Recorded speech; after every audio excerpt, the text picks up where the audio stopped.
আমি তিথি সাহা পড়ছি শাহজালাল বিজ্ঞান ও প্রযুক্তি বিশ্ববিদ্যালয়ে কম্পিউটার সায়েন্স অ্যান্ড ইঞ্জিনিয়ারিং ডিপার্টমেন্টে। আজকে আমরা ঢাকা বিশ্ববিদ্যালয় ভর্তি পরীক্ষা 2018-19 সেশনের পদার্থবিজ্ঞান কোয়েশ্চেন সলভ করব। লিজেন্ডস একাডেমিক অ্যান্ড অ্যাডমিশন কেয়ারের ইউটিউব চ্যানেলে কিন্তু বিগত বছরের আরও প্রশ্ন আছে ঢাকা বিশ্ববিদ্যালয়ের, তোমরা চাইলে কিন্তু সেগুলোও দেখে নিতে পারো। এর জন্য তোমরা চ্যানেলটাকে অবশ্যই সাবস্ক্রাইব করবে এবং পাশে থাকা বেল আইকনটা অবশ্যই প্রেস করে দিবে, তাহলে তোমরা নতুন নতুন যখন এরকম ভিডিও আপলোড করা হবে সেটা নোটিফিকেশন তোমরা সাথে সাথেই পেয়ে যাবে। তাহলে চলো আমরা আজকে কোশ্চেন সলভ শুরু করে দিই। দেখো, আমাদের 1 নম্বর প্রশ্নে বলেছে 10 কেজি ভরের একটি বস্তুর ওপর 2F মানের বল প্রয়োগ করার ফলে, মানে আমার বলের মানটা দিয়ে দিতে হচ্ছে 2F মানের বল প্রয়োগ করার ফলে বস্তুটির ত্বরণ হয় 60 মিটার সেকেন্ড ইনভার্স 2। তাহলে m ভরের এটা হচ্ছে একটা, আরেকটা হচ্ছে তোমার m ভরের একটি বস্তুর ওপর 5F মানের বল প্রয়োগ করার ফলে যদি বস্তুটির ত্বরণ 50 মিটার সেকেন্ড ইনভার্স 2 হয়, তবে ভর m কত? মানে এই দৃশ্যে হচ্ছে তোমার কাছে এখানে দুইটা দৃশ্য। এই দৃশ্যে বলছে যে বল ভর আর হচ্ছে তোমার ত্বরণটা দিয়ে দিছে, তারপর হচ্ছে তোমার m ভরটা বলেনি, তোমাকে ভরটা বের করতে হবে। তাহলে দেখো, প্রথম দৃশ্য থেকে আমরা কি পাচ্ছি?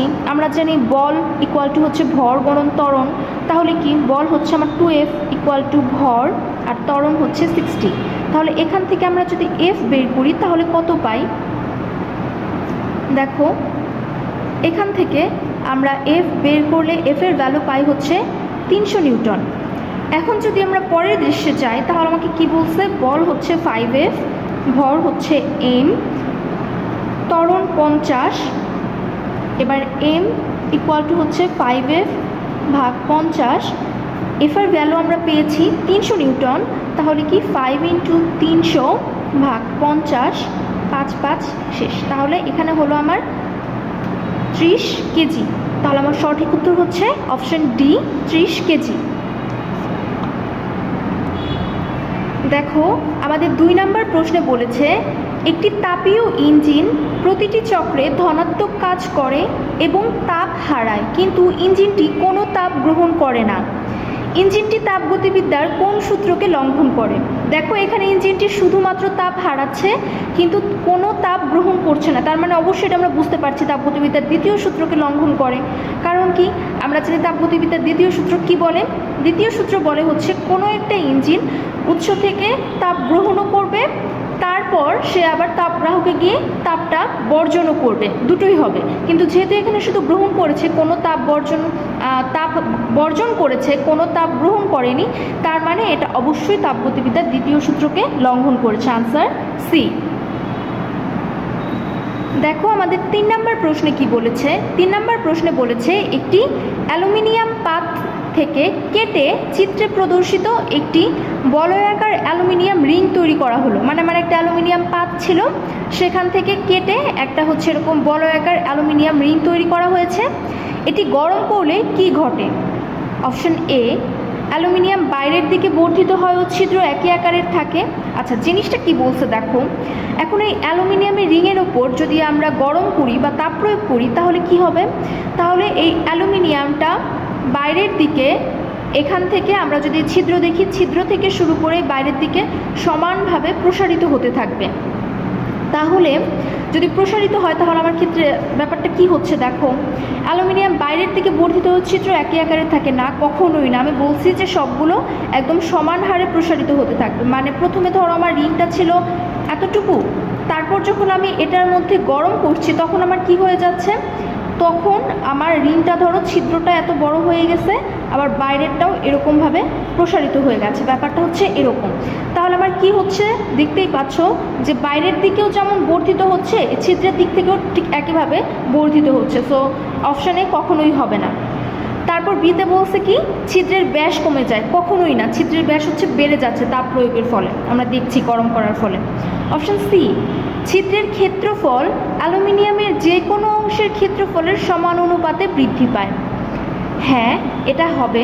কারণ কি, এখানে দেখো ছিদ্রটা আস্তে আস্তে বড় হচ্ছে, তার মানে এই এরিয়াটার ক্ষেত্রফল অ্যালুমিনিয়ামের সব অংশই অ্যাকচুয়ালি যতটুকু হারে বাড়তেছে, ঠিক অ্যালুমিনিয়ামের প্রত্যেকটা অংশে কিন্তু বৃদ্ধি যে হচ্ছে, ক্ষেত্রফলের বৃদ্ধি, সেটাও কিন্তু ঠিক সেম অনুপাতে হচ্ছে। তারপর আমরা ডিটা চেক করি। দেখো, ছিদ্রের ক্ষেত্রফল অ্যালুমিনিয়ামের যে কোনো অংশের ক্ষেত্রফলের চেয়ে বেশি অনুপাতে বৃদ্ধি পায় না, সমান অনুপাতে বৃদ্ধি পায়। সো আমার সঠিক উত্তর হচ্ছে আনসার সি। দেখো, আমাদের 4 নম্বর প্রশ্নে বলেছে চিত্রে প্রদর্শিত 4 ওহম রোধের মধ্য দিয়ে তড়িৎ প্রবাহ কত। একটা সার্কিট তোমাকে দিয়ে দিয়েছে, এখানে দেখো বলেছে যে এই রোধের মধ্যে দিয়ে তড়িৎ প্রবাহ আই আমাকে বের করতে হবে। তাহলে এই রোধের মধ্যে দিয়ে যদি আমি তড়িৎ প্রবাহ আইটা বের করতে চাই, আমার কি প্রথমে বর্তনীর সার্কিটের আমার তুল্য রোধ বের করা লাগবে। আমরা কি জানি, আই ইজ ইকুয়াল টু হচ্ছে ভি বাই আর। ভি হচ্ছে আমার দেয়া আছে 5 ভোল্ট, আর কোনটা, আর হচ্ছে এই বর্তনীর যে টোটাল রোধ সেটা তুল্য রোধ। তাহলে তুল্য রোধ কি, আর ইকুয়াল টু কী হবে, দেখো এখানে কি দুইটা রোধ সমান্তরালে আছে, তাহলে সমান্তরালে দুইটা রোধ থাকলে তার তুল্য রোধ কী হয়, গুণফল ভাগ যোগফল। তাহলে 2 গুণন 2 4, যোগফল 2 প্লাস 2 4, প্লাস হচ্ছে এটা শ্রেণীতে আছে এই দুইটার সাথে, তাহলে এটা প্লাস হবে 4, ইকুয়াল টু কত হয়ে যাচ্ছে 1 প্লাস 4 ইকুয়াল টু হচ্ছে 5। তাহলে আমার তড়িৎ প্রবাহটা আমরা কত পাচ্ছি, 5, আর তুল্য রোধ 5 ইকুয়াল টু 1 অ্যাম্পিয়ার। দেখো আমার অপশন সিতে আছে 1 অ্যাম্পিয়ার, সো আমার কারেক্ট আনসার হচ্ছে সি। আচ্ছা দেখো, আমাদের নেক্সট প্রশ্নে বলেছে একটি আলোক রশ্মি চিত্রে প্রদর্শিত 3টা মাধ্যম দিয়ে অতিক্রম করছে, বেগগুলোর কোন ক্রমটি সঠিক। দেখো প্রথমে কি হয়েছে, আমরা যদি এখান বরাবর একটা অভিলম্ব আঁকি, তাহলে আমার কি হয়েছে ব্যাপারটা, দেখো অভিলম্বের থেকে আলোক রশ্মিটা এই মাধ্যম থেকে যখন এই মাধ্যমে প্রবেশ করেছে, আলোক রশ্মিটা অভিলম্বের দিকে সরে এসেছে। তার মানে আমরা কি জানি, আলোক রশ্মি যখন হালকা মাধ্যম থেকে ঘন মাধ্যমে প্রবেশ করে, তখন সেই রশ্মিটা অবিলম্বের দিকে সরে আসে। তাহলে আমরা বুঝতে পারছি এই মাধ্যমের তুলনায় এই মাধ্যমটা অবশ্যই হালকা। তারপর নেক্সটে দেখো কি হয়েছে, নেক্সটে আবার এই দুইটা মাধ্যমের এখানে যদি আমরা একটা অভিলম্ব আঁকি, তাহলে আমরা কি দেখতে পাচ্ছি, এই মাধ্যম থেকে যখন এই মাধ্যমে আলোক রশ্মি প্রবেশ করেছে, তখন আলোক রশ্মিটা অভিলম্ব থেকে বেশ খানিকটা দূরে সরে গেছে। তার মানে কি, দেখো এখানে কি হয়েছে, অবিলম্বের যত কাছে ছিল তার থেকে বেশ খানিকটা দূরে সরে গিয়েছে। তার মানে অবশ্যই আমরা জানি ঘন মাধ্যম থেকে যখন আলোক রশ্মি হালকা মাধ্যমে প্রবেশ করে, তখন অবিলম্ব থেকে রশ্মিটা দূরে সরে যায়। তার মানে এই মাধ্যমের তুলনায় এই মাধ্যমটা অবশ্যই হালকা। এখন কথা হচ্ছে এই দুইটা মাধ্যমের মধ্যে কোনটা বেশি হালকা। দেখো এই মাধ্যমটার ক্ষেত্রে কিন্তু অবিলম্বের সাথে যে কোণ, আর এটার ক্ষেত্রে কিন্তু অবিলম্বের সাথে যে কোণ, এটা কিন্তু বেশি বড়। মানে এটা এই মাধ্যমে কিন্তু আলোক রশ্মিটা অবিলম্বের যতটা কাছে আছে, তার থেকে কিন্তু এই মাধ্যমে তার থেকেও বেশি দূরে আছে। তার মানে অবশ্যই আমার এই মাধ্যমটা বেশি হালকা। তারপর হচ্ছে এই মাধ্যমটা ধরে নিচ্ছি আমরা মধ্যম টাইপের হালকা, আর এটা হচ্ছে আমার ঘন মাধ্যম। তাহলে আমরা কি জানি, হালকা মাধ্যমে অবশ্যই আলোর বেগ বেশি হয়, আর ঘন মাধ্যমে আলোর বেগ হালকা মাধ্যমে অবশ্যই হচ্ছে আলোর বেগ বেশি হয়, আর ঘন মাধ্যমে কি হয়, আলোর বেগটা সে তুলনায় কম হবে স্বাভাবিকভাবেই। তাহলে আমরা কি পাচ্ছি, তাহলে অবশ্যই এই মাধ্যমে আমার আলোর বেগ সব থেকে বেশি হবে। তার মানে কি V3। তারপর কি হবে, তার পরবর্তী হালকা মাধ্যম কোনটা, V1। এখানে আলোর বেগ তারপরে বেশি হবে, তারপরে কত হবে, তারপরে এই মাধ্যমটা আছে, তাহলে V2। তাহলে সব থেকে বেশি হচ্ছে এই মাধ্যমে, তারপর এই মাধ্যমে, তারপর এই মাধ্যমে। আমার সঠিক ক্রম হচ্ছে, দেখো কোথায় আছে, অপশন এতেই আছে V3, তারপর হচ্ছে V1, তারপর হচ্ছে V2, আনসার এ। দেখো আমাদের নেক্সট প্রশ্নে বলেছে একটি আদর্শ গ্যাস একটি তাপ অন্তরকের আবরণযুক্ত দৃঢ় পাত্রে শূন্য মাধ্যমে প্রসারিত করা হলো। মানে ধরো এই আমার একটা পাত্র আছে, এই পাত্রের মধ্যে আমার গ্যাস আছে, এবার কী করছি, এই গ্যাসটার বাইরে এটা হচ্ছে অন্তরকের আবরণ দিয়ে দিছে। অন্তরকের আবরণ দেওয়ার মানে কি, অন্তরকের আবরণ দেওয়ার মানে হচ্ছে এই পাত্র থেকে কোনো তাপের আদান প্রদান হবে না, এই পাত্রের মধ্যে ভেতর বাইরে থেকে কোনো প্রকার তাপের আদান প্রদান হবে না। তার মানে কি, ফলে দেখো কি বলা হয়েছে, ফলে নিম্নের কোনটি ঘটবে। আমরা কি জানি, আমরা সূত্র জানি হচ্ছে DQ মানে তাপের পরিবর্তন ইকুয়াল টু কি dW প্লাস হচ্ছে আমাদের du। এটা হচ্ছে কাজ আর এটা হচ্ছে আমাদের অন্তঃস্থ শক্তির পরিবর্তন। তাহলে আমাদের ব্যাপারটা কি হচ্ছে, যেহেতু আমার কোনো তাপের আদান প্রদান হচ্ছে না, তার মানে আমার তাপের পরিবর্তনটা কি 0, dq 0 ইকুয়াল টু হচ্ছে আমার dW প্লাস du। তাহলে দেখো আমাদের কি হচ্ছে, dW ইকুয়াল টু আমরা মাইনাস du পাচ্ছি। এখন যখন আমাদের অভ্যন্তরীণ শক্তিটা ঋণাত্মক, অভ্যন্তরীণ শক্তি ঋণাত্মক হওয়ার মানে হচ্ছে তাপমাত্রা হ্রাস পাওয়া। অভ্যন্তরীণ শক্তি ঋণাত্মক হওয়ার মানে হচ্ছে এই অংশটুকুর ওপর আমি যে প্রসারিত করেছি গ্যাসটাকে, এটা হচ্ছে আমি কাজ করেছি, এর ফলে কি হয়েছে, এর ফলে এর যে অভ্যন্তরীণ শক্তিটা যে ঋণাত্মক হয়েছে, তার মানে হচ্ছে এটার তাপমাত্রা হ্রাস পেয়েছে। যদি অভ্যন্তরীণ শক্তি যদি প্লাস du হতো তাহলে আমার তাপমাত্রা বৃদ্ধি পেত, আর যদি যেহেতু আমার অভ্যন্তরীণ শক্তি ঋণাত্মক, তার মানে আমার তাপমাত্রা হ্রাস পাবে। সো আমার সঠিক উত্তর হচ্ছে, দেখো অপশান এতে আছে অভ্যন্তরীণ শক্তির পরিবর্তন হয় না, ভুল, অভ্যন্তরীণ শক্তির পরিবর্তন হয়েছে। তাপমাত্রা হ্রাস পায়, হ্যাঁ আমরা দেখলাম তাপমাত্রা হ্রাস পাচ্ছে ঋণাত্মক হলে, তার মানে আমার আনসার হবে সঠিক উত্তর বি। তারপর চাপের পরিবর্তন, দশার পরিবর্তন হয়, এগুলো তো হবেই না, তো আমার সঠিক উত্তর বি। দেখো আমাদের নেক্সট প্রশ্নে বলেছে একটি পিয়ানো তারের দৈর্ঘ্য L এবং ভর M, যদি এর মূল কম্পাঙ্ক F হয় তবে তারের টান হলো। দেখো আমরা কি জানি, আমরা সূত্র জানি কম্পাঙ্কের F equal to 1/2L √T/μ, এটা হচ্ছে আমরা সূত্র জানি। এখন এখানে Lটা হচ্ছে তারের দৈর্ঘ্য, Tটা তো তারের টান, আর মিউটা কি, মিউটা হচ্ছে এখানে আমাদের একক দৈর্ঘ্যের ভর, মিউটা হচ্ছে এখানে একক দৈর্ঘ্যের ভর। দেখো আমার L দৈর্ঘ্যে ভর কত M, তারের দৈর্ঘ্য L ভর M, তাহলে আমার একক দৈর্ঘ্যে ভর কত, একক দৈর্ঘ্যে ভর হচ্ছে M/L, এটাই হচ্ছে আমার মিউ এর মান ইকুয়াল টু, এটাই হচ্ছে আমার মিউ। এখন আমাকে কি বলেছে, এখন আমার এখান থেকে তারের টান যে T সেটা আমাকে বের করতে হবে। তাহলে সেটা আমি কীভাবে বের করতে পারি, দেখো আমরা যদি মান বসিয়ে দেই তাহলে কি হয়, এখানে মান বসিয়ে দিলে T আর মিউ এর মান যদি বসাই তাহলে হচ্ছে আমার M/L ইকুয়াল টু, এবার এটাকে যেহেতু আমার T বের করা লাগবে, সো আমি এটাকে বর্গ করে দিব। এবার F² ইকুয়াল টু 1/4L², এখানে T ভাগ হচ্ছে, এখানে যদি চলে যায় ওপরে তাহলে L ওপরে চলে গেল, আর নিচে হচ্ছে আমার M। তাহলে এখানে কি হয়ে গেল, দেখো একটা L কাটা চলে যাচ্ছে, তাহলে আমার T ইকুয়াল টু কি হচ্ছে 4M/L F², এটা হচ্ছে আমার ফাইনাল টার্মটা আসছে। তাহলে দেখো এটা কোথায় আছে, এটা আমার বি নাম্বার অপশানে আছে 4M/L F², তাহলে আমার সঠিক উত্তর হবে আনসার বি। দেখো আমাদের নেক্সট প্রশ্নে বলেছে একটি অতি সুসংগত আলোকরশ্মি একটি সূক্ষ্ম তারের ওপর আপতিত হলে তারের পেছনে যে ছায়া পড়ে তা একটি তারের নয় বরং অনেকগুলো তারের সমান্তরাল, মানে অনেকগুলো সমান্তরাল তারের ছায়া পড়ে। এই ঘটনাটি ব্যাখ্যা করা যায় কোনটি দ্বারা?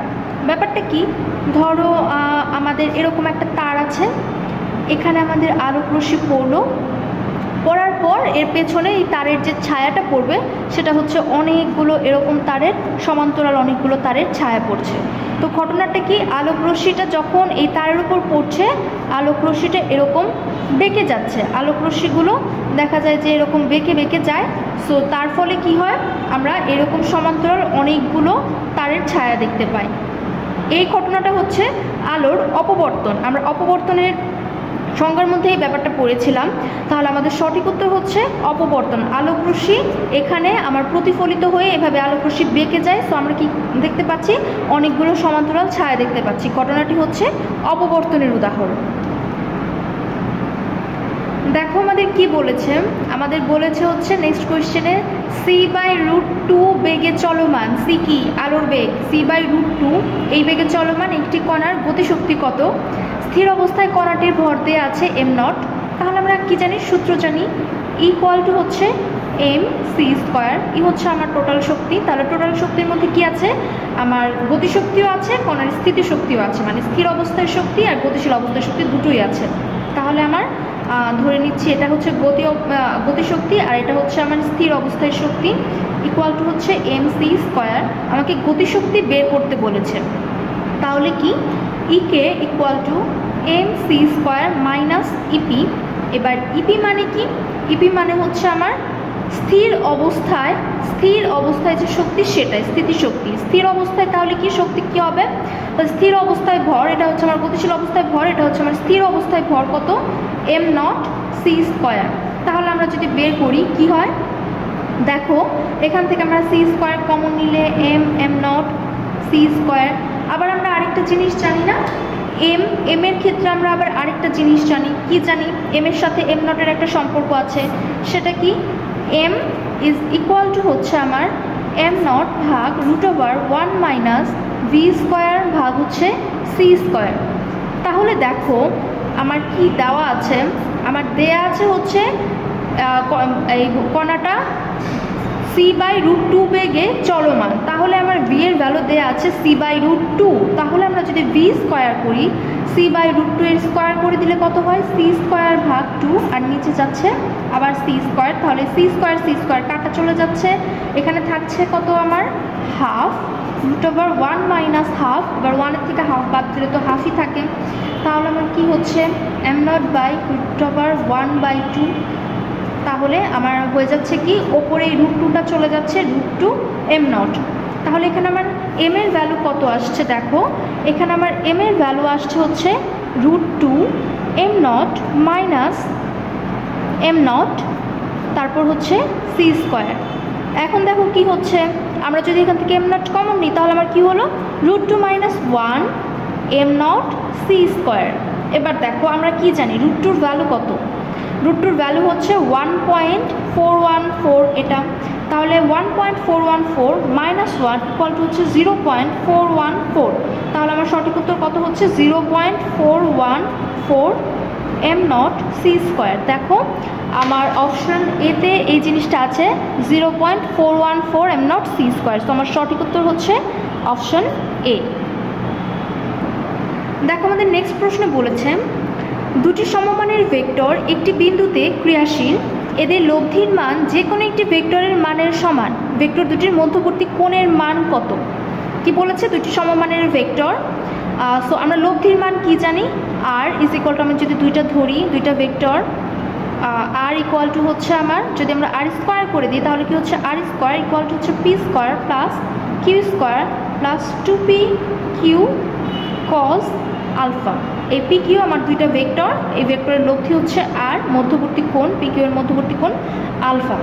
তাহলে আমাকে কি বলেছে? দুইটি সমমানের ভেক্টর মানে পি আর কিউ এর মানটা সমান হবে, আবার কি বলেছে? এদের লব্ধির মানও যে কোনো একটি ভেক্টরের মানের সমান, তার মানে লব্ধির মানটাও অ্যাকচুয়ালি সমান হবে। তার মানে আমরা বুঝতেই পারছি P equal to Q equal to R হবে। তাহলে আমি একটা দ্বারা যদি রিপ্লেস করে দিই, ধর আমি পি ধরে নিলাম, তাহলে P square equal to P square plus P square plus 2p square cos alpha.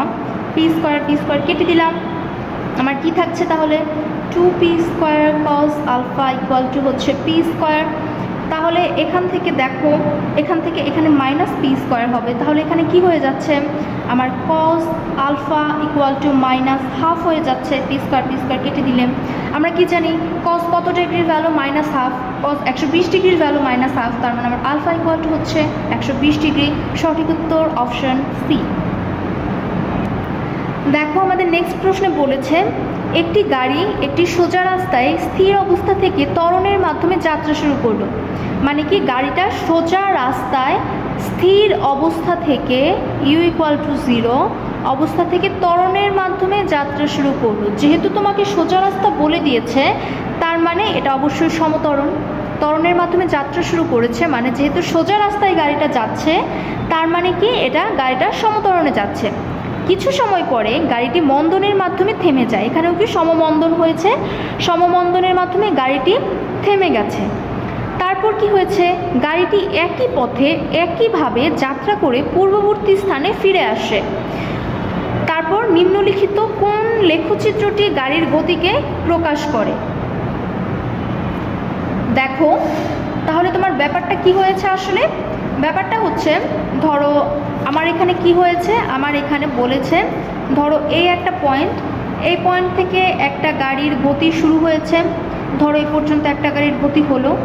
হওয়ার পর প্রথমে কি হলো, মন্দন হয়েছে, তার মানে এই পয়েন্ট থেকে যদি ধরি, ধরো এখানে হলো, তারপর সমতরণে উঠলো, তারপর আবার সমমন্দনে নামলো, তারপর কি হলো, এই পয়েন্ট থেকে আবার ত্বরণ নিয়ে উঠলো, তারপর আবার সমমন্দনে এই পয়েন্টেই চলে আসলো। এটা যদি আমরা একটা পয়েন্ট এক্স ধরে নিই, ব্যাপারটা ঘটনাটা আসলে এরকম একটা কিছু হয়েছে, কিন্তু গ্রাফটা কিন্তু আমাদের সরলরেখার গ্রাফ হবে না, অবশ্যই সেটা সরলরেখার গ্রাফ হবে না, সমতরণের গ্রাফ বলছে। দেখো এটা কিসের সাথে তোমাকে সম্পর্ক বলছে, সম্পর্ক এখানে তোমাকে ত্বরণ সোজা রাস্তায় গেছে, সো এই সবগুলোর সাথে বলছে। এবার তোমার লেখচিত্রে কি কি দেওয়া আছে সেটা দেখো, ভ্যারিয়েবল এক্স মানে সরণ আর সময়, তাহলে তোমাকে সরণ সময় তার সাথে হচ্ছে আমার ত্বরণের সম্পর্ক মানে এস টি এ, এটা নিয়ে বলেছে। তাহলে আমরা এটার সাথে কি সম্পর্ক আছে, আমরা জানি S is equal to UT plus half A T square. U যেহেতু স্থির অবস্থায় ছিল তার মানে 0, তার মানে S is equal to half A T square. তাহলে এইখানে সরণ আর সময়ের মধ্যে সম্পর্কটা কি হচ্ছে, সরণ হচ্ছে সময়ের বর্গের সমানুপাতিক। তাহলে আমার গ্রাফটা কেমন হবে, কোনো কিছুর বর্গের গ্রাফ কেমন হয়, আমরা জানি কোনো কিছুর বর্গের গ্রাফ হয় হচ্ছে এরকম ঊর্ধ্বগামী, কোনো কিছুর বর্গের গ্রাফ এরকম ঊর্ধ্বগামী হয়। তাহলে কি, কোনো কিছুর বর্গের গ্রাফ যদি এমন ঊর্ধ্বগামী হয়, ধরো আমার এরকম ঊর্ধ্বভাবে উঠলো সমতরণে, তারপর কি হয়েছে, সমমন্দন হয়েছে, তার মানে সেমভাবে আবার এভাবে নেমে যাবে, তারপর কি সমমন্দনে নেমে এখানে গাড়িটি থেমে গেল, তারপর আবার একইভাবে একই পথে একইভাবে, মানে কি আবার ত্বরণ হলো, ত্বরণের ফলে কি হলো, গাড়িটি সেম পথে এভাবে এরকমভাবে উঠলো, ওঠার পর কি হলো, আবার গাড়িটি মন্দনের ফলে ঠিক সেম পয়েন্টে, এটা যদি একটা এক্স পয়েন্ট হয়, এই পয়েন্টটি ফিরে এলো। তাহলে তোমাকে এখানে কি জিনিস দেখা লাগতেছে, লেখচিত্রে কোনটার সাথে কোনটার লেখচিত্র দিছে, আর হচ্ছে সেটার সাথে সেটার সম্পর্ক কি, যে সম্পর্ক সেই সম্পর্কের গ্রাফ হবে। তাহলে দেখো এখানে আমার অপশন সিতে এই গ্রাফটা দেয়া আছে, এরকম বর্গের যে গ্রাফ সেই গ্রাফটা দেয়া আছে, সো আমার সঠিক উত্তর হবে হচ্ছে সি, কারণ এটা সেম পয়েন্টেই ফিরে আসতেছে, আবার আমার সঠিক উত্তর সি। দেখো আমাদের নেক্সট প্রশ্নে বলেছে কৌণিক ভরবেগের একক কোনটি, আমরা কি জানি কৌণিক ভরবেগ এল ইজ ইকুয়াল টু হচ্ছে এম ভি আর, একদম সোজা, কৌণিক ভরবেগ এম ভি আর, তাহলে কি এম এর একক কি কেজি, ভি মানে বেগ, বেগের একক কি মিটার পার সেকেন্ড, আর আর মানে হচ্ছে ব্যাসার্ধ, সো এটা কি এটার একক কত মিটার, তাহলে আমার এককটা কত চলে আসছে KG meter square per second, তাহলে কত দেখো অপশন এতেই আছে আমার KG meter square per second, so আমার সঠিক উত্তর হচ্ছে 12 এ। দেখো আমাদের নেক্সট প্রশ্নে বলেছে 10 মিটার পার সেকেন্ড সমদ্রুতিতে বৃত্তাকার পথে ঘূর্ণায়মান একটি কণার ক্ষেত্রে নিচের 4টি লেখচিত্রের কোনটি সঠিক। দেখো বৃত্তাকার পথে ঘূর্ণায়মান কণা, তোমার এখানে গ্রাফিক কী কী দেওয়া আছে, সম্পর্ক দেওয়া আছে হচ্ছে এ আর আর এর মধ্যে, মানে ত্বরণ আর হচ্ছে আর ব্যাসার্ধ, এটার মধ্যে হচ্ছে আমার দেয়া আছে সম্পর্ক। তাহলে আমরা কি জানি, বৃত্তাকার পথে ঘূর্ণায়মান বস্তুর ক্ষেত্রে বা কণার ক্ষেত্রে ত্বরণ এ ইকুয়াল টু আমরা জানি হচ্ছে V square by R. V square হচ্ছে আমার কি, ভি স্কোয়ার হচ্ছে আমার যে রৈখিক বেগ সেটা আমাকে বলে দিছে, সেই রৈখিক বেগটা হচ্ছে 10 মিটার পার সেকেন্ড আর হচ্ছে আর, কিন্তু আমার এটা আসলে কোনো কাজে লাগছে না, এখানে আমাকে গ্রাফ বের করতে হবে, মানে কি, মানে হচ্ছে আমার এ আর আর এর যেহেতু গ্রাফ, তার মানে কি আমার এ আর আর এর মধ্যে কী ধরনের সম্পর্ক আছে, এ এবং আর এর মধ্যে সম্পর্কটা হচ্ছে আমার ব্যস্তানুপাতিক।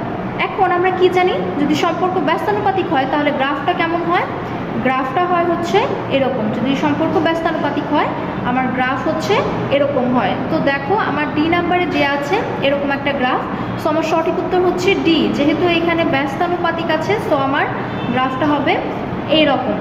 এখন দেখো গ্রাফ থেকে কিন্তু প্রতি বছরই প্রশ্ন আসে, সো তোমাদের গ্রাফের কোয়েশ্চেন সলভ করার ক্ষেত্রে কী খেয়াল রাখা লাগবে, তোমাকে কোনটা বনাম কোনটা গ্রাফ দিছে আর এই দুইটার মধ্যে সম্পর্কটা কেমন, সেই সম্পর্কের মাধ্যমেই আমরা কীরকম লেখচিত্র হবে সেটা দেখে আমরা সেই গ্রাফটা বলছি। সো অবশ্যই তোমরা এগুলো পড়ার সময় যে যত রকমের সমীকরণ আছে বা সূত্রগুলো আছে কোনটার সাথে কী টাইপের সম্পর্ক হচ্ছে এই জিনিসগুলো একটু খেয়াল রাখবে, বা এটার গ্রাফ যদি তোমার জানা থাকে কোন সম্পর্কের গ্রাফটা কেমন হয় তাহলে কিন্তু তুমি আসলে এই গ্রাফগুলো ইজিলি পেরে যাবে। দেখো আমাদের নেক্সট প্রশ্নে বলেছে সরণ পাওয়া যায় নিচের কোনটার থেকে, বেগ সময় লেখচিত্রের ঢাল থেকে, ত্বরণ সময় লেখচিত্রের ঢাল থেকে, বেগ সময় লেখচিত্রের নিচের ক্ষেত্রফল থেকে, নাকি ত্বরণ সময় লেখচিত্রের নিচের ক্ষেত্রফল থেকে? আমরা কি জানি? আমরা জানি বেগ পাওয়া যায় হচ্ছে তোমার সরণ সময় লেখচিত্রের ঢাল থেকে। তাহলে আমাকে এখানে কোশ্চেনে বলেছে সরণ পাওয়া যায় কোনটা থেকে? আমরা কি জানি? S = VT। আর আমরা জানতাম V পাওয়া যায় হচ্ছে সরণ সময় লেখচিত্রের ঢাল থেকে। সরণ বনাম সময় লেখচিত্রের ঢাল থেকে আমরা বেগ পাই, কিন্তু যেহেতু আমাকে সরণ বের করতে বলেছে, সরণ S = VT, তাহলে এখানে আমরা একটা ধরো এভাবে যদি নেই, এই অক্ষ বরাবর যদি আমরা V স্থাপন করি, এই অক্ষ বরাবর যদি আমরা T স্থাপন করি, তাহলে যে জিনিসটা পাবো সেটার যে ক্ষেত্রফল হবে সেটাই হচ্ছে আমাদের সরণ হবে। এই জিনিসটা আমরা কিভাবে দেখো প্রুফ করা যায়? এটাকে আবার যদি আমরা ডিফারেন্সিয়েশনের মাধ্যমেও দেখি, তাহলে আমরা কি পাই? আমরা জানি কি V = ধরো এটার ক্ষেত্রে কি V = হচ্ছে আমার S/T। এবার তাহলে আমার কি হচ্ছে? V = ধরো যদি আমি ইন্টিগ্রেশন করে দেই, তাহলে আমার কি হয়? ইন্টিগ্রেশন যদি করে দেই তাহলে দেখো V ইন্টিগ্রেশন, ধরো আমি যদি ইন্টিগ্রেশন করি, ধরো DS ইন্টিগ্রেশন আমার কত হচ্ছে? V dt। আমি T এর সাপেক্ষে ইন্টিগ্রেশন করব, অবশ্যই T এর সাপেক্ষে ইন্টিগ্রেশনটা আমরা করব সময়ের সাথে। তাহলে আমার কি হয়? তাহলে দেখো DS মানে কত? আমার সরণ S = V dt। এটার ইন্টিগ্রেশন যদি আমরা করি, তাহলে আমরা কি পাচ্ছি? আমরা যদি এটার সাথে এটার ইন্টিগ্রেশন করি, তাহলে আমরা কি পাচ্ছি?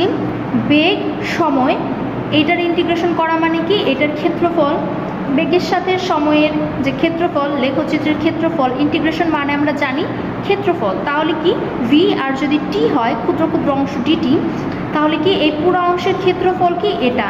এই ক্ষেত্রফলটা আমার কি নির্দেশ করছে? এই অংশ, এটা হচ্ছে যেহেতু ইন্টিগ্রেশন, তার মানে এটা ক্ষেত্রফল। এই ক্ষেত্রফলটা আমার কি নির্দেশ করছে? এই ক্ষেত্রফলটা আমার সরণ নির্দেশ করছে। বেগ সময় লেখচিত্রের যে গ্রাফ হবে, সেই লেখচিত্রের যে ক্ষেত্রফল সেটা সরণ নির্দেশ করে। তাহলে কি সরণ কোনটা থেকে পাওয়া যায়? বেগ সময় লেখচিত্রের নিচের ক্ষেত্রফল থেকে। সঠিক উত্তর হচ্ছে C, নট ঢাল, ক্ষেত্রফল। বেগ সময় লেখচিত্রের ঢাল থেকে তো আমরা ত্বরণ পাই, তাহলে আমার সঠিক উত্তর হচ্ছে C। দেখো 15 নম্বর কোশ্চেনে বলেছে বাইনারি সংখ্যা এত দেয়া আছে, এত হতে বাইনারি সংখ্যা এত বিয়োগফল কত? দেখো বাইনারি বিয়োগের ক্ষেত্রে আমরা কি জানি? 1 - 0 = 1, 1 - 1 = 0, 0 - 0 = হচ্ছে 0। এবার 0 - 1 এটা কি? ছোট সংখ্যা থেকে বড় সংখ্যা আমরা বিয়োগ করছি। সেক্ষেত্রে কি 0 - 1 বিয়োগ করার ক্ষেত্রে অ্যাকচুয়ালি আমরা আগে একটা 1 ধরে নেই, এত -1 করি। সো সেক্ষেত্রে আমার কি হয়? সেক্ষেত্রে আমার এইখানে বিয়োগফল হয় 1, আর 0 থেকে 1 যখন আমরা বিয়োগ করব এরকমভাবে ধরে নেওয়া হয়। সো 0 থেকে 1 বিয়োগ করলে কত হয়ে যাচ্ছে? 1, আর আমার ক্যারি থাকছে হচ্ছে 1। সো যখন আমি 0 থেকে 1 বিয়োগ করব তখন আসলে বিয়োগফল হয় 1, আর হাতে ক্যারি হিসেবে থেকে যায়, হাতে থেকে যায় 1। তাহলে দেখো এটা এখানে আমাকে কি বলেছে? 1 0 1 1 0 1 0 1, এটা থেকে বিয়োগ করতে হবে এই সংখ্যাটা, মানে 1 1 0 0 1। এবার যদি আমরা এটাকে বিয়োগ করি তাহলে কি হয়? 1 1 0, 0 থেকে 1 বিয়োগ করলে কত হয়? 1 হয়, হাতে ক্যারি হিসেবে থেকে যায় কত? 1। এই যে হাতে ক্যারিটা থাকছে, এই ক্যারিটা আবার তার পরেরটাতে এসে নিচেরটার সাথে যোগ হয়ে যাবে। তাহলে নিচেরটার সাথে যদি যোগ হয় 0 আর 1 কত হচ্ছে? 1। তাহলে 1 - 1 0, তারপর 0 0 0 1 1 0, তারপর 1 0 1। তাহলে আমার সঠিক উত্তর কী হচ্ছে? দেখো অপশান কোথায় আছে? বি নাম্বারে আছে। দেখো 1 0 1, তারপর এই যে 3টা 0 1 0। তাহলে আমার সঠিক উত্তর হচ্ছে বি। দেখো আমাদের নেক্সট প্রশ্নে বলেছে একটি প্রত্যাবর্তী তড়িৎ প্রবাহকে I সমীকরণটা দিয়ে দিচ্ছে, I = 100 sin 2πt অ্যাম্পিয়ার সমীকরণ দ্বারা প্রকাশ করা হয়। তড়িৎ প্রবাহের গড় বর্গীয় বর্গমূলের মান কত? তড়িৎ প্রবাহের গড় বর্গীয় বর্গমূল কোনটা? মানে হচ্ছে তোমাকে I RMS, এটা চাইছে। আমরা কি জানি? I RMS = হচ্ছে I0 × 0.707। এখন এখানে আই নট কত, দেখো আমাকে সমীকরণ দিয়ে দিছে, এটাকে যদি আমরা তুলনা করি, এটা কি আমার আদর্শ সমীকরণ কোনটা ছিল, I equal to I nought sine omega T, এটার সাথে যদি আমি কম্পেয়ার করি তাহলে এখানে আমার কি আই নটের ভ্যালু আমি কত পাচ্ছি 100। সো আমার আই নট হচ্ছে 100 ইন্টু 0.707 ইকুয়াল টু আমার কত হয়ে যাচ্ছে 70.7 অ্যাম্পিয়ার। সো দেখো আমার অপশন এতেই আছে 70.7 অ্যাম্পিয়ার। সো আমার সঠিক উত্তর হচ্ছে আনসার এ। দেখো আমার নেক্সট প্রশ্নে বলেছে একটি সরল দোল গতি সম্পন্ন একটি কণার বিস্তার দেয়া আছে, মানে এ বিস্তার দেওয়া আছে, কম্পাঙ্ক দেয়া আছে, হলে সর্বোচ্চ দ্রুতি কত। আমরা জানি সর্বোচ্চ দ্রুতি একটা সরল দোল গতির ক্ষেত্রে, সরল দোল গতি সম্পন্ন কোনো কণার ক্ষেত্রে সর্বোচ্চ গতি ভি ম্যাক্স ইকুয়াল টু হচ্ছে আমরা জানি কম্পাঙ্ক ইন্টু বিস্তার omega A, V max equal to হচ্ছে ওমেগা এ, এটা হচ্ছে আমার সর্বোচ্চ দ্রুতি। এখন কি দেখো আমার ওমেগা দেওয়া আছে, ওমেগা কত 2.5, আর আমার বিস্তারও দেওয়া আছে এ, সেটা কত 0.02।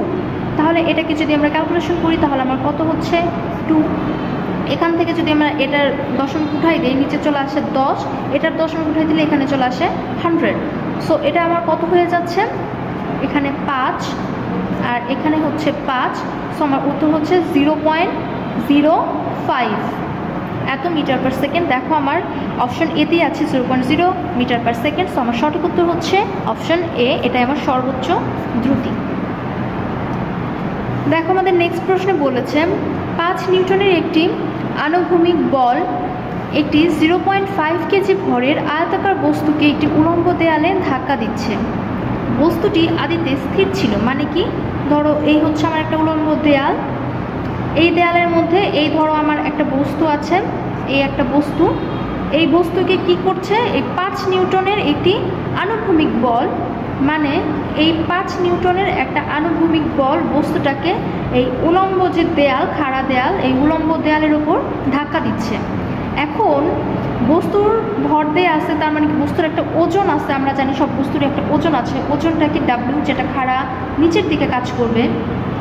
আর এখানে কি আছে, যেহেতু এই 5 নিউটনের বল এই বস্তুটাকে এই খাড়া দেয়ালে ধাক্কা দিচ্ছে, তার মানে এই দেয়ালও নিশ্চয়ই এই বস্তুটার উপর আরেকটা প্রতিক্রিয়া বল দিবে, এই দেয়ালও বস্তুটার উপর আরেকটা প্রতিক্রিয়া সমমানের, এই 5 নিউটনের সমমানের, যেহেতু দেয়াল থেকে বস্তু ভেতরে চলে যাচ্ছে না, দেয়ালের ওখানে ধাক্কা খাচ্ছে, তার মানে কি অবশ্যই প্রতিক্রিয়া বলটাকে একটা সমমানের ক্রিয়া বলের সমমানের প্রতিক্রিয়া বল দিবে। তার মানে কি প্রতিক্রিয়া বল আর ইকুয়াল টু এটাও কি আমার 5 নিউটনও হবে। সো আমার কী হয়ে যাচ্ছে দেখো, এই দুইটা বল কি করছে পরস্পরকে নিষ্ক্রিয় করে দিচ্ছে। এই দিকে আমি 5 নিউটন বল দিয়ে বস্তুটাকে ধাক্কা দিচ্ছি, দেয়াল আবার বস্তুর ওপর এই 5 নিউটন প্রতিক্রিয়া বল দ্বারা উল্টা দিকে ধাক্কা দিচ্ছে। সো এই দুইটা বল কি পরস্পরকে নিষ্ক্রিয় করে দিচ্ছে। সো এখানে আমার কার্যকরী বল কোনটা হচ্ছে এই ওজন, যেটা নিচের দিকে কাজ করছে। এবার যেহেতু বস্তুটা প্রথমেই স্থির অবস্থায় ছিল এবং ধাক্কা দেওয়ার ফলে বস্তুটা একটা গতিশীল বস্তুতে পরিণত হয়েছে, বা কি এটার মধ্যে একটা ঘর্ষণ হবে, বা এটা আমাকে যেহেতু বস্তুটি আদিতে স্থির ছিল বলে দিয়েছে, তার মানে অবশ্যই আমরা ধরে নিচ্ছি যে পরে বস্তুটা হালকা একটু গতিশীল হয়েছে। সো এখানে দেখো তোমাকে স্থৈতিক ও গতীয় ঘর্ষণ গুণাঙ্ক মিউএস আর মিউকে এর মান দেয়া আছে, তাহলে তোমাকে বস্তুটি ত্বরণ বের করতে বলেছে। এখানে যেহেতু বস্তুটি একটু গতিশীল অবস্থা প্রাপ্ত হয়েছে, তার মানে অবশ্যই বস্তুটার মধ্যে কোন ঘর্ষণ কাজ করবে, অবশ্যই গতীয় ঘর্ষণ কাজ করবে বস্তুটার মধ্যে। এখন গতীয় ঘর্ষণ মিউকে এটা কাজ করবে বস্তুটার মধ্যে। এখন দেখো আমার কি হচ্ছে, গতীয় ঘর্ষণ এইটার এই গুণাঙ্কটা এখানে আমার কাজ করবে। এখন আমার কি হচ্ছে, যেহেতু এই দিকে আমার ক্রিয়াবল কাজ করতেছে, ঘর্ষণ কি হয় ক্রিয়ার ঠিক বিপরীত দিকে হয়, তার মানে আমার ঘর্ষণ বলটা এফকে ঠিক তার উল্টা দিকে হবে, ওজনের বিপরীত দিকে। এখন দেখো তাহলে আমার কি হয়ে যাচ্ছে, আমরা সমীকরণ কি পাচ্ছি, নিট বল, ধরলাম আমার নিট বল হচ্ছে এফ, নিট বল ইকুয়াল টু কি আমার কার্যকরী বল ডাব্লিউ মাইনাস আমার ঘর্ষণ বল এফকে। তাহলে কি হয়ে যাচ্ছে, ডাব্লিউ মাইনাস এফকে এর মান কত, আমরা জানি এফকে যে তোমার এখানে গতীয় ঘর্ষণ, তার মানে মিউকে ইন্টু আর। সো আমরা যদি মান বসিয়ে দিই তাহলে আমরা কি পাই, ভর কত দেওয়া আছে, ওজন সমান সমান এমজি 0.5 ইন্টু 9.8 মাইনাস মিউকের ভ্যালু দেওয়া আছে গতীয় ঘর্ষণ গুণাঙ্ক 0.8 ইন্টু আর প্রতিক্রিয়া বল 5 নিউটন।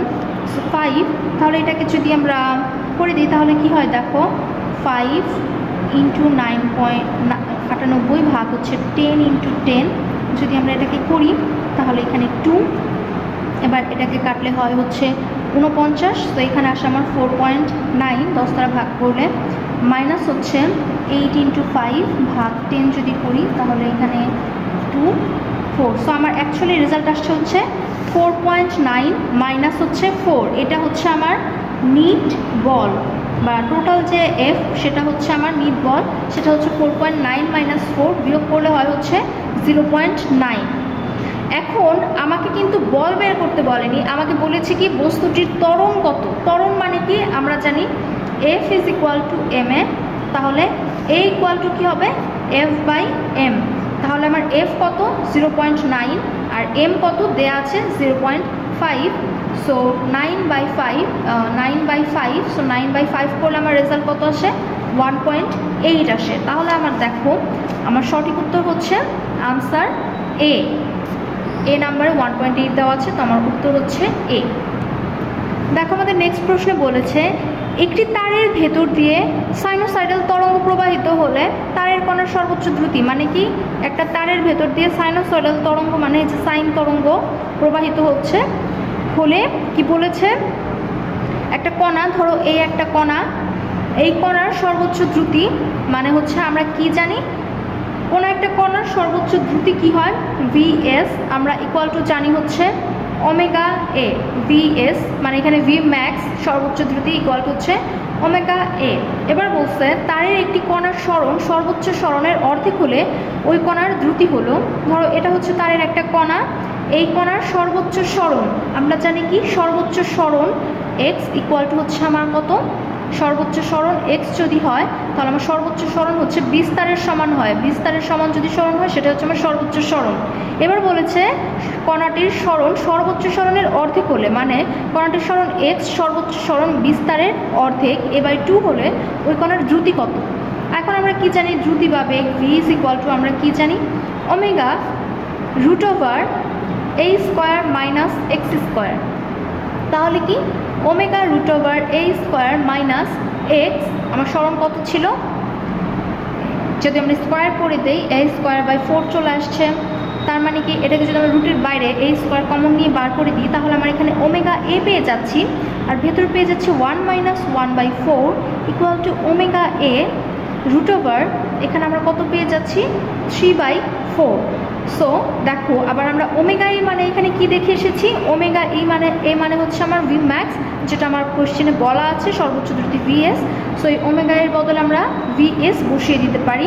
আর এখানে কত থাকছে √3 ভাগ হচ্ছে 4কে যদি রুটের বাইরে নিয়ে চলে আসি তাহলে হচ্ছে 2, তাহলে আমার সঠিক উত্তর কত হচ্ছে √3 ভিএস ভাগ 2, তাহলে আমার অপশন বি হচ্ছে সঠিক উত্তর।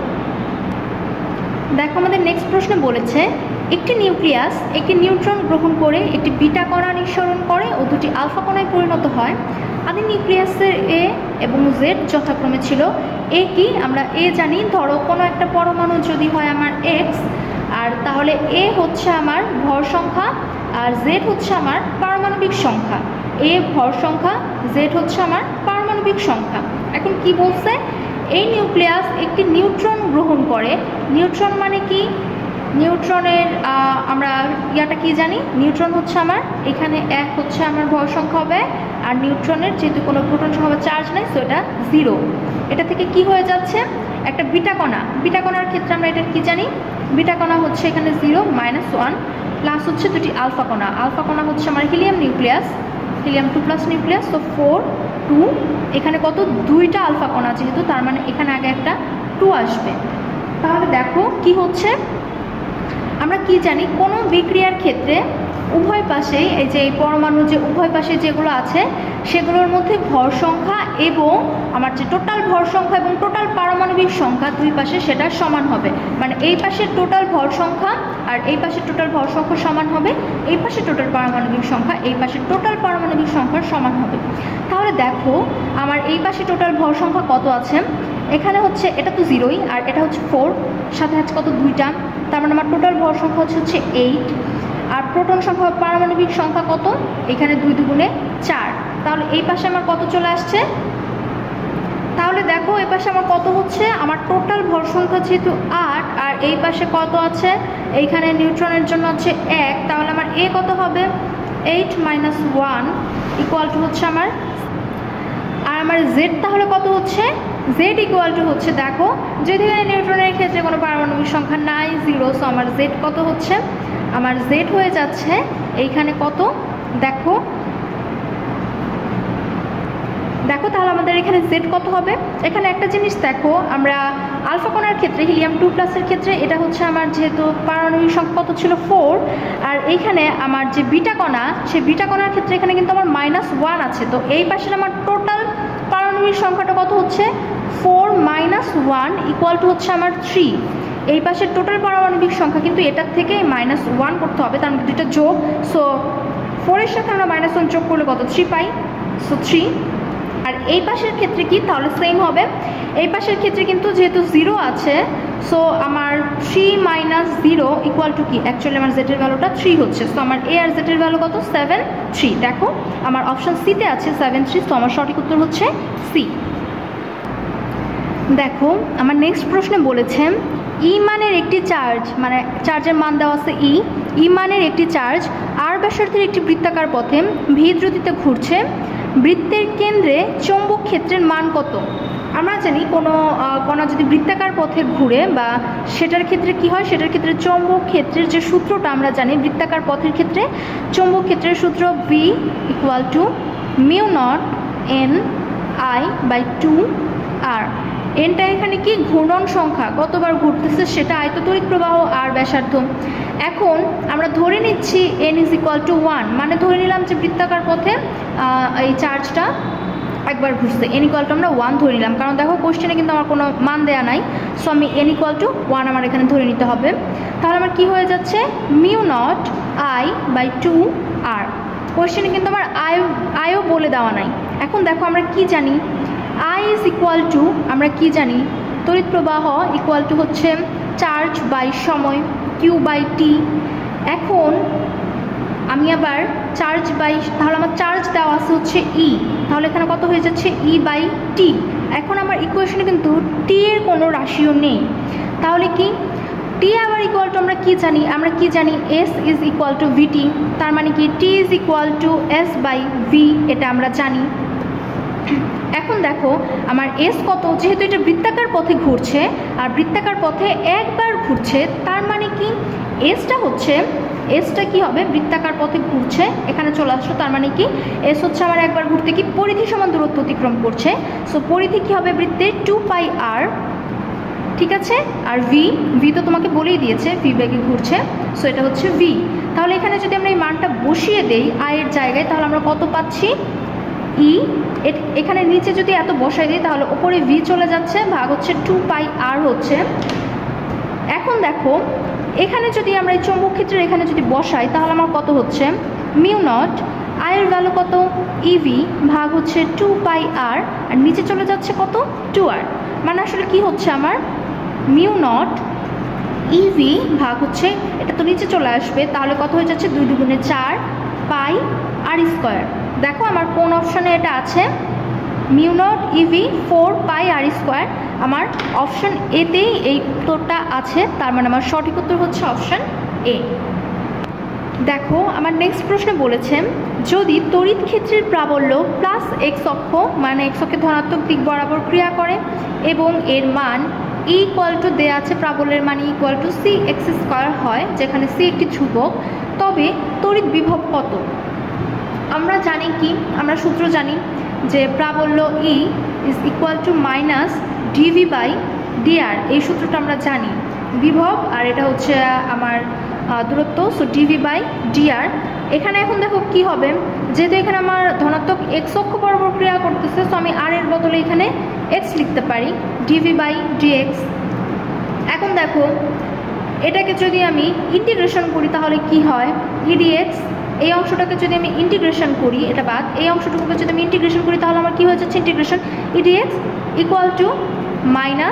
-v, ডিভিকে ইন্টিগ্রেশন করে দিলে কি হয়ে যাচ্ছে, আমি v পেয়ে যাচ্ছি।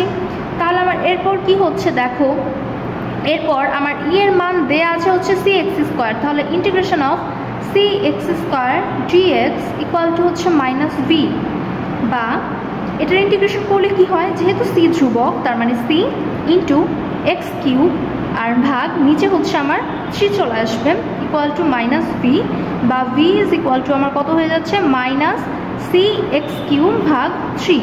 দেখো আমার সি নাম্বার অপশানে এটা আছে মাইনাস 6 কিউব ভাগ 3, সো আমার সঠিক উত্তর হচ্ছে সি।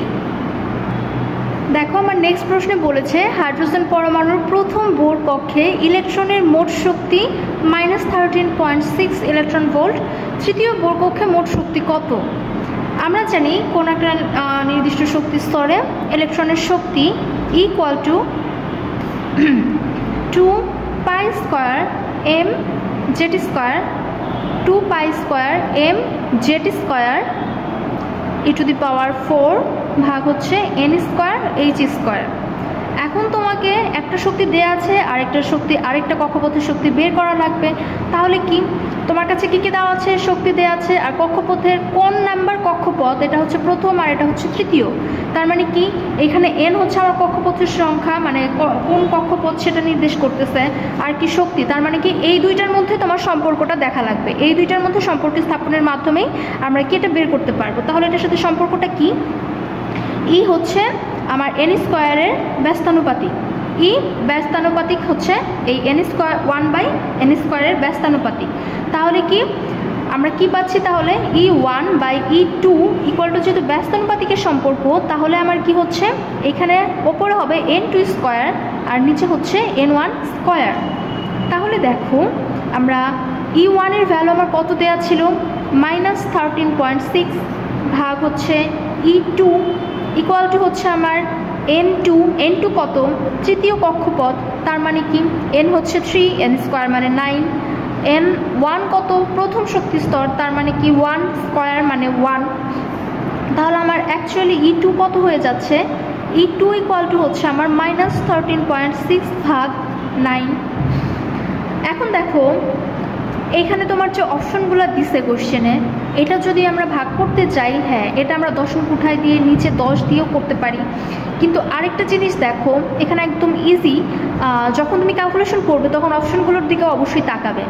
এখানে দেখো যেহেতু আমাদের 9-এর থেকে বড় আছে ওপরে, কিন্তু 9 দুগুণে 18, তার মানে 18 থেকে ছোট আছে, তার মানে কি হবে, তার মানে এটা অবশ্যই এইটার যে ভ্যালু আসবে সেটা 1-এর থেকে বড় আসবে, কিন্তু 2-এর থেকে ছোট, মানে 1 থেকে 2 এর মধ্যে কিছু একটা আসবে। এখন তোমার অপশানে 1 থেকে 2 এর মধ্যে তো এ নাম্বার অপশনটাই শুধু আছে 1.5, তার মানে অবশ্যই চোখ বুঝে এটাই হবে, বাকি একটা হওয়ারও পসিবিলিটি নাই 1 থেকে 2 এর মধ্যে। সো আমার সঠিক উত্তর হচ্ছে এ। দুইটি সমান্তরাল তারের মধ্যে একই মানের তড়িৎ প্রবাহিত হয় এবং তার দুইটি প্রতি একক দৈর্ঘ্যে এফ বল দ্বারা একে অপরকে বিকর্ষণ করে। যদি প্রবাহিত তড়িৎ দ্বিগুণ এবং তার দ্বয়ের মধ্যে দূরত্ব 3 গুণ করা হয়, তবে প্রতি একক দৈর্ঘ্যে বলের মান কত হবে? এটাই হচ্ছে আমাদের নেক্সট প্রশ্ন। এখন দেখো যেহেতু সমান্তরাল তার বলছে, তার মানে আমরা কি জানি, সমান্তরাল তারের ক্ষেত্রে বলের সূত্র কি জানি, বল এফ ইকুয়াল টু হচ্ছে আমার মিউ নট, মানে কি এই ধরো আমার দুইটা সমান্তরাল তার, সেই সমান্তরাল তারের মধ্য দিয়ে বলে দিয়েছে আমাকে তড়িৎ প্রবাহিত হচ্ছে সমমানের, মানে এখানে ধরে নিলাম I1 I2 একই মানের তড়িৎ প্রবাহ, মানে I1 I2 তোমার সমান হবে সেটাই বলছে। তাদের মধ্যবর্তী দূরত্ব ধরে নিলাম দুটো সমান্তরাল তারের মধ্যবর্তী দূরত্ব হচ্ছে D। এবার তার দুইটার মধ্যে কি বলছে, একক দৈর্ঘ্যে এফ বল দ্বারা একে অপরকে বিকর্ষণ করছে। সো আমার কি সমান্তরাল তারের ক্ষেত্রে আমরা বলের সূত্র জানি, F is equal two mu not I1 I2 L, তারের দৈর্ঘ্য ভাগ হচ্ছে D, মধ্যবর্তী দূরত্ব। এখন যেহেতু তোমাকে এখানে একক দৈর্ঘ্য এই কথাটা যেহেতু এখানে বলে দিয়েছে, সো আমার L কত হবে, L ইকুয়াল টু 1 একক দৈর্ঘ্য, সো আমার Lটা চলে যাচ্ছে, L ইকুয়াল টু 1 হয়ে যাচ্ছে। সো আমার আলটিমেটলি কী হচ্ছে, মিউ নট I1 I2 ভাগ হচ্ছে D, এটা হচ্ছে। এরপর দেখো কি বলেছে, এরপর বলেছে যদি প্রবাহিত তড়িৎ দ্বিগুণ, মানে প্রবাহিত যে তড়িৎ I1 I2কে আমি দ্বিগুণ করে দিব আর তার মধ্যবর্তী দূরত্বকে 3 গুণ করা হয়, তবে প্রতি একক দৈর্ঘ্যেই বলের মানটা বের করতে বলছে। তাহলে কি ধরে নিলাম বল হচ্ছে আমার ধরো F বা F প্রাইম, ধরো F প্রাইম আমি ধরলাম। এবার কি করতেছে, এবার ধরো আমার মিউ নট I হচ্ছে 2I1 তারপর কত 2i2 দ্বিগুণ করে দিছি, মধ্যবর্তী দূরত্ব 3 গুণ করে দিলাম, তাহলে আমার কি হয়ে যাচ্ছে দেখো মিউ নট, এখানে কত হয়ে যাচ্ছে 2 দুগুণে 4 আর নিচে হচ্ছে 3। আচ্ছা, এটাকে যদি আমরা এই পাশে লিখি তাহলে আমার কি হয় মিউ নট i1 i2 ভাগ হচ্ছে d। এখন দেখো এই জিনিসটাই কি আমার একটু আগে আমরা কি দেখছি মিউ নট i1 i2 ভাগ d, এটাই হচ্ছে আমার f, তাহলে আমার কি 4/3f, f prime equal to আমার 4/3f। দেখো আমার অপশনে কত নাম্বারে আছে, এটা বি নাম্বারেই আছে 4f/3, আমার সঠিক উত্তর বি। দেখো আমাদের 25 নম্বরে বলেছে গ্রহের গতির ক্ষেত্রে একটি নক্ষত্র থেকে গ্রহকে সংযোগকারী সরল রেখা সমান সময়ে সমান ক্ষেত্রফল অতিক্রম করে, এটি কোন নীতির সরাসরি ফলাফল। এখানে অ্যাকচুয়ালি তোমাকে কোন সূত্রটা বলছে, ক্যাপলারের দ্বিতীয় সূত্রের কথা বলছে, গ্রহ সম্পর্কিত যে ক্যাপলারের সূত্র আছে 3টা সেখানকার দ্বিতীয় সূত্রের কথা বলেছে। সেখানে কি ছিল, গ্রহগুলা কি আমার এরকম উপবৃত্তাকার পথে কোনো একটা নক্ষত্রকে কেন্দ্র করে ঘুরে। সো এখানে আমার কি বলছিল, এইখানে ধরো যদি থাকে সমান সময় সমান ক্ষেত্রফল অতিক্রম করে, মানে ব্যাপারটা কাইন্ড অফ এরকম ছিল, সমান সময় সমান ক্ষেত্রফল অতিক্রম করে। সো এটা কোন নীতির সরাসরি ফলাফল, শক্তি সংরক্ষণ নীতি, ভরবেগের সংরক্ষণ নীতি, কৌণিক ভরবেগের সংরক্ষণ নীতি নাকি ভরের সংরক্ষণ নীতি। দেখো এইটা উপবৃত্তাকার পথে ঘুরছে, এই জিনিসটা অবশ্যই আমার কৌণিক ভরবেগের সংরক্ষণ নীতি মেনটেন করে চলে। এই ক্যাপলার যে সূত্রটা দিছে এই সূত্রটা হচ্ছে কৌণিক ভরবেগের সংরক্ষণ নীতির উপর ডিপেন্ড করেই অ্যাকচুয়ালি এই সূত্রটা আসছে। সো আমার সঠিক উত্তর হচ্ছে অপশন সি, কৌণিক ভরবেগের সংরক্ষণ নীতি। দেখো আমাদের নেক্সট প্রশ্নে বলেছে উৎস হতে ধ্বনিত শব্দ একজন ব্যক্তি শুনতে পেল 5 সেকেন্ড পরে, যখন একই শব্দ আরেকজন ব্যক্তি শুনতে পেল 6 সেকেন্ড পরে। মানে ধরো এই হচ্ছে আমার একটা উৎস, এখান থেকে একজন ব্যক্তি 5 সেকেন্ড পরে শুনতে পাইছে, আরেকজন 6 সেকেন্ড পরে শুনতে পাইছে। এবার শব্দের বেগ 300 মিটার পার সেকেন্ড, এই দুই ব্যক্তির মধ্যে সর্বোচ্চ সর্বনিম্ন দূরত্ব কত। ধরো এটা হচ্ছে আমার উৎস, এখান থেকে কি শব্দ আসছে, এখন একজন ব্যক্তি ধরো এখানে একজন মানুষ দাঁড়ায় আছে, সেই মানুষটা এখান থেকে শব্দটা 5 সেকেন্ড পর শুনতে পেল, আরেকজন ব্যক্তি সেম শব্দ 6 সেকেন্ড পর শুনতে পায়। তার মানে কি অবশ্যই আরেকজন ব্যক্তির দূরত্ব এই ব্যক্তির থেকে যদি আমরা এই সাইডে ব্যক্তিটার অবস্থান হয় তাহলে আরেকটু দূরে হবে, এর জন্য সে 6 সেকেন্ড পর শুনতে পাইছে। সো ধরো আরেকজন মানুষ যদি এখানে থাকে তাহলে কি ধরে নিলাম ওনার কাছে সাউন্ড আসতে টাইম লাগছে হচ্ছে আমার 6 সেকেন্ড। এখন যখন ব্যক্তি দুইজন একই পাশে আছে তখন তাদের মধ্যবর্তী দূরত্বটা কি হবে, সর্বনিম্ন। আর এই ব্যক্তি তো আমার অপোজিট সাইডে, এই সেম সাইডে না থেকে অপোজিট সাইডেও থাকতে পারতো, সেক্ষেত্রে কি হতো, ধরো এখানে আমার সেই ব্যক্তিটা আছে, ওনার কাছে আমার সাউন্ড যেতে সময় লাগছে হচ্ছে 6 সেকেন্ড, তাহলে কি হতো তখন এই ব্যক্তি আর এই ব্যক্তির মধ্যবর্তী দূরত্ব কত হয়ে যেত, সর্বোচ্চ, এস ম্যাক্স হয়ে যেত। যদি বিপরীত পাশে থাকে তো সেক্ষেত্রে দূরত্ব সর্বোচ্চ হবে, আর যদি সেম পাশে থাকে সেক্ষেত্রে আমার দূরত্বটা মিনিমাম হবে। তাহলে দেখো আমরা শব্দের বেগের ক্ষেত্রে সূত্র কি জানি, যেহেতু সমবেগী শব্দ চলে, so S is equal to VT আমরা জানি। সো এস মিনিমামটা কত হবে, ভি দেওয়া হচ্ছে আমার 300 ইন্টু টি। টি কত তোমাকে বলেছে দুই ব্যক্তির মধ্যে সর্বোচ্চ আর সর্বনিম্ন, মানে এই দুজন ব্যক্তির দূরত্ব নির্ণয় করতে বলছে, উৎস থেকে ব্যক্তির দূরত্ব কিন্তু তোমাকে নির্ণয় করতে বলে নাই। তার মানে কি এই ব্যক্তি থেকে এই ব্যক্তিতে সময় আসতে কতটুকু সময় লাগছে, শব্দ আসতে কতটুকু সময় লাগছে সেই সময়টা তোমাকে এখানে দিতে হবে, তাই না। এখানে কিন্তু তোমার 5 সেকেন্ড বা 6 সেকেন্ড দিলে হবে না, যেহেতু এই দুইজন ব্যক্তির মধ্যবর্তী দূরত্ব, তার মানে এই দুইজন ব্যক্তির মধ্যে শব্দ যেতে এই দুইজন ব্যক্তির মধ্যে শব্দের কতটুকু সময় লাগছে সেটাই তোমাকে বের করতে হবে। তাহলে দেখো ওর ক্ষেত্রে লাগছে 6, ওর ক্ষেত্রে লাগছে 5, তার মানে 6 - 5 মধ্যবর্তী শব্দের ক্ষেত্রে সময় কত হচ্ছে 1। সো এস মিনিমাম হচ্ছে আমার 300 মিটার, যেটা অ্যাকচুয়ালি আমার কত হয়ে যাচ্ছে, 300 মিটার মানে হচ্ছে 0.3 কিলোমিটার। তারপরে কি, তারপরে আমাকে বলেছে এস ম্যাক্স ইকুয়াল টু হচ্ছে আমার ভিটি, ভি ইকুয়াল টু 300, আর টি কত, টি হচ্ছে এই দুই ব্যক্তির মধ্যবর্তী সময়। এখানে যেতে শব্দের সময় লাগছে 5 সেকেন্ড, এখানে 6 সেকেন্ড, তার মানে দুটো যোগ হবে, এখানে কত হয়ে যাচ্ছে 11, মানে হচ্ছে 3300 মিটার ইকুয়াল টু 3.3 কিলোমিটার। দেখো আমাদের ডি নাম্বার অপশানে আছে 3.3 কিলোমিটার আর হচ্ছে 0.3 কিলোমিটার, সর্বোচ্চ এত, সর্বনিম্ন দূরত্ব হচ্ছে এত, এগুলো হচ্ছে ডি। এখানে কিন্তু এগুলো কেজি হবে না, এগুলো সবগুলো মিটার হবে, এটা মিস্টেকে হয়ে গেছিলো লেখা। তো দেখো আমাদের সঠিক উত্তর হচ্ছে ডি। দেখো আমাদের নেক্সট প্রশ্নে বলেছে ইয়ংয়ের দ্বিচির পরীক্ষায় দুইটি তরঙ্গের উপরিপাতনের ফলে একটি বিন্দুতে কালো ডোরা উৎপন্ন হলো। মানে কি? মানে এখানে আমার ধ্বংসাত্মক ইয়াটা হয়েছে, ধ্বংসাত্মক ব্যতিচার হয়েছে। ওই বিন্দুতে তরঙ্গদ্বয়ের মধ্যে দশা পার্থক্য কত?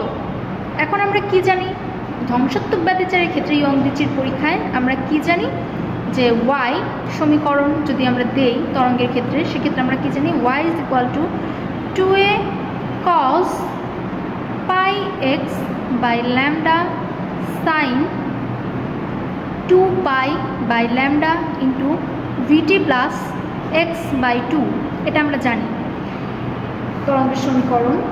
এখন দেখো আমাকে কি বলছে, আমাকে বলা হয়েছে যে হচ্ছে দশা পার্থক্য কত সেটা বের করতে হবে। সো ধ্বংসাত্মক ব্যতিচারের ক্ষেত্রে আমরা যদি প্রথমে দেখি আমার এই পুরো অংশটা কি, অ্যাকচুয়ালি কজের যে অংশটা এই 2 এর সাথে এই সম্পূর্ণটা হচ্ছে আমার বিস্তার,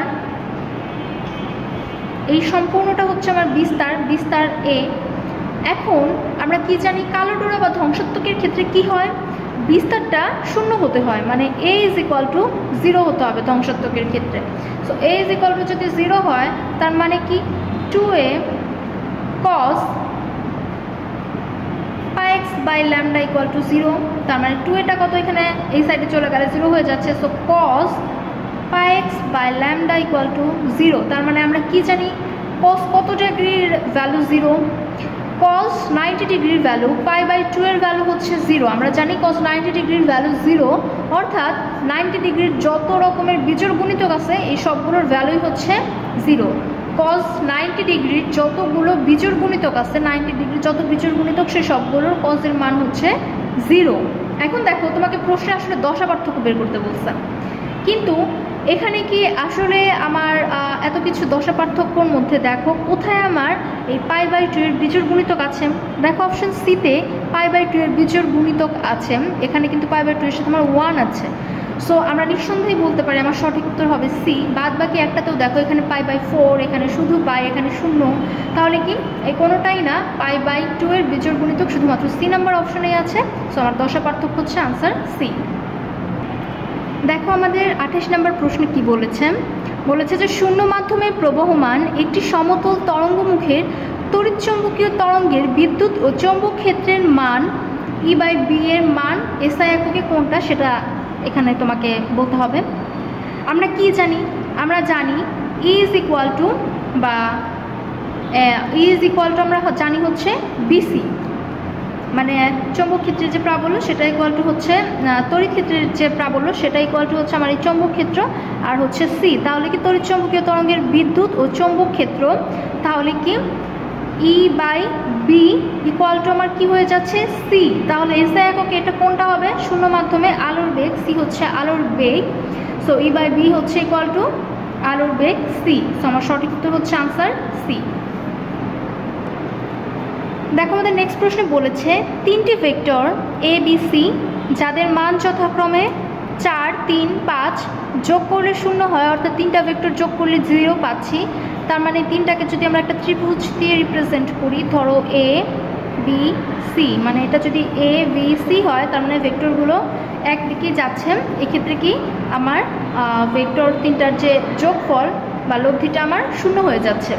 এখন কি, তাহলে তোমাকে বলছে সি প্লাস এ ক্রস বি এর মান কত সেটা তোমাকে বের করতে বলছে। দেখো এ ক্রস বি ইকুয়াল টু কী হবে, এ ভেক্টরের মান বি ভেক্টরের মান, তাদের মধ্যবর্তী কোণ ইন্টু একটা ইটা একক ভেক্টর। এখন আমার এ বি কত, এ বি হচ্ছে 4 আর 3, তার মানে 3, 4, 12। এবার যেহেতু ভেক্টর ত্রয় হচ্ছে তোমার একটা তলের ওপর কাজ করছে, সো এই ভেক্টর তিনটা কিন্তু আসলে তোমার সমকোণে আছে। এ বি আমরা যদি দেখি এই তিনটা ভেক্টর আসলে এইরকমভাবে কাজ করতেছিল একটা তলের ওপর। এই প্রতিটা ভেক্টরের মধ্যবর্তী কোণ হচ্ছে আমার 90 ডিগ্রি। তিনটা সমতলীয় ভেক্টর, এখানে বোধহয় আমি সমতলীয় কথাটা লিখি নাই। সো এই ভেক্টর হচ্ছে তিনটা সমতলীয় ভেক্টর। সো সেক্ষেত্রে কি মধ্যবর্তী কোণ কত হবে, 90 ডিগ্রি হবে, সাইন 90 ডিগ্রি। তাহলে সাইন 90 ডিগ্রির ভ্যালু হচ্ছে 1। আর এটা তো এটাই, তাহলে এই দুইটা ভেক্টর, এক্ষেত্রে আমার ভ্যালুটা কত পাচ্ছি আমরা 12। আর এখানে সি দেখো, এখানে যদি মান দিয়ে দিই তাহলে এটা আমার কত হয়ে যাচ্ছে, এটা উঠে যাচ্ছে, এটা হচ্ছে 12 আর কত সি। সি মানে কি, এবার যদি আমরা সি ভেক্টর প্লাস হচ্ছে এ ভেক্টর গুণন বি ভেক্টর করি তাহলে আমার কি হয় দেখো। আচ্ছা দেখো, একটা জিনিস এইখানে লিখতে মিস্টেক হয়ে গেছে, এটা হচ্ছে গুণ হবে সি ক্রস বি, মানে হচ্ছে তোমাকে বের করতে বলছে C cross A vector cross B vector, এটার মানটা তোমাকে বের করতে বলছে। তাহলে আমরা কি এটা যদি করি, যেহেতু এটা সমতুলীয় ভেক্টর, তার মানে কি এ ক্রস বি ভেক্টরের যে লব্ধির দিকটা হবে সেটা আর সি ভেক্টর এই দুইটার মধ্যবর্তী কোণও কি 90 ডিগ্রি হবে। তাহলে আমরা কি পাচ্ছি দেখো, সি ভেক্টরের মান কত, সি ভেক্টরের মান হচ্ছে 5, আবার এ ভেক্টর আর ক্রস বি ভেক্টরের ভ্যালু আমরা কত পাইছি 12, গুণন হচ্ছে সাইন এই দুইটার মধ্যবর্তী অ্যাঙ্গেলও কিন্তু এ ক্রস বি ভেক্টরের যেহেতু সমতুলীয় ভেক্টর, সো এটার লব্ধিটাও কিন্তু 90 ডিগ্রিভাবে খাড়া যাবে। সো এটার সাথে সি ভেক্টর আমার 90 ডিগ্রি হিসেবেই থাকবে। সো আমার সাইন 90 ডিগ্রির ভ্যালু হচ্ছে 1, আর একটা ইটা থাকে যেহেতু মান দেওয়া আছে, সো আমার ইটাটা উঠে গেল। তাহলে আমার কত হয়ে যাচ্ছে অ্যাকচুয়ালি ভ্যালুটা 5×60। তাহলে আমার সঠিক উত্তর হচ্ছে বি, ভেক্টর তিনটা কিন্তু সমতুলীয়। দেখো আমাদের নেক্সট প্রশ্নে বলেছে নিম্নের কোন রাশির একক μ0/ε0 এর এককের সমান। দেখো আমরা সূত্র কি জানি, তড়িৎ প্রাবল্যের ক্ষেত্রে বা তড়িৎ ক্ষেত্রের ক্ষেত্রে তড়িৎ ক্ষেত্র E হচ্ছে BC, এটা আমরা জানি। এখন তড়িৎ ক্ষেত্র BC, এখন আবার B মানে আমরা কি জানি, B মানে হচ্ছে μ0I/2r ইন্টু, আবার C এর ক্ষেত্রে কি জানি, আলোর বেগ C √1/√μ0ε0, এটা আমরা জানি আলোর বেগের ক্ষেত্রে। এবার দেখো কি হয়, তাহলে আমার এই একটা μ0 √μ0 দিয়ে যদি μ0 কেটে দিই তাহলে আমার কি হয়ে যাচ্ছে √μ0 ইন্টু আমার কত, এখানে I থাকতেছে আর নিচে হয়ে যাচ্ছে হচ্ছে 2r √ε0। এখন দেখো আমরা কি জানি, V = এটা আমরা জানি, বিভব প্রাবল্য গুণন হচ্ছে ব্যাসার্ধ বা দূরত্ব, সেটা আমরা জানি। তাহলে কি আমরা এখানে কি জানতেছি, V = আবার আমরা কি জানি, V = IR, এটাও কিন্তু আমরা জানি। তাহলে আমাদের সেক্ষেত্রে কি হয়ে যাচ্ছে দেখো। আচ্ছা দেখো, তাহলে আমার প্রশ্নে কি চেয়েছে, আসলে μ0/ε0টা চেয়েছে। তাহলে আমরা যদি μ0 আর ε0টাকে এক পাশে রাখি, আমাদের কি হয়ে যাচ্ছে μ0/ε0 উপরে আছে √, ইকুয়াল টু আমার কত হয়ে যাচ্ছে, অ্যাকচুয়ালি ইকুয়াল টু হয়ে যাচ্ছে আমার 2ER, এই যে দেখো 2ER ভাগ হচ্ছে আমার I হয়ে যাচ্ছে। এখন দেখো আমরা কি জানি, V = এটা আমরা জানি, বিভব প্রাবল্য গুণন হচ্ছে R। তাহলে এখানে আমরা কি লিখতে পারি, এটার পরিবর্তে 2V লিখতে পারি, আর নিচে আমার তড়িৎ প্রবাহ I থাকতেছে। আবার আমরা কি জানি, V = মানে বিভব তড়িৎ প্রবাহ গুণন রোধ, এটা আমরা জানি। তাহলে এখানে আমার কত হয়ে যাচ্ছে, V এর পরিবর্তে আমরা কি লিখতে পারি, IR লিখতে পারি, আর নিচে হচ্ছে আমার I। সো I কেটে দিলে এখানে আমার কত হয়ে যাচ্ছে 2R।